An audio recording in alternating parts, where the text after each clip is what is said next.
माहिती आणि प्रसारण मंत्रालयाच्या अंतर्गत कार्यरत असलेल्या राष्ट्रीय चित्रपट महामंडळानं येत्या 6 आणि 7 ऑगस्टला मुंबईत ब्रिक्स वेव्स बाजाराचं आयोजन केलं आहे।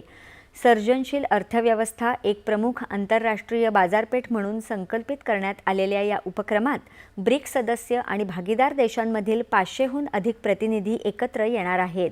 यामध्ये सरकार, उद्योग संघटना, निर्माते, गुंतवणूकदार, प्रसारक, OTT मंच, तंत्रज्ञान कंपन्या, स्टार्टअप्स, सांस्कृतिक संस्था आणि सर्जनशील क्षेत्रातील उद्योगांचे प्रतिनिधी यांचा समावेश असेल।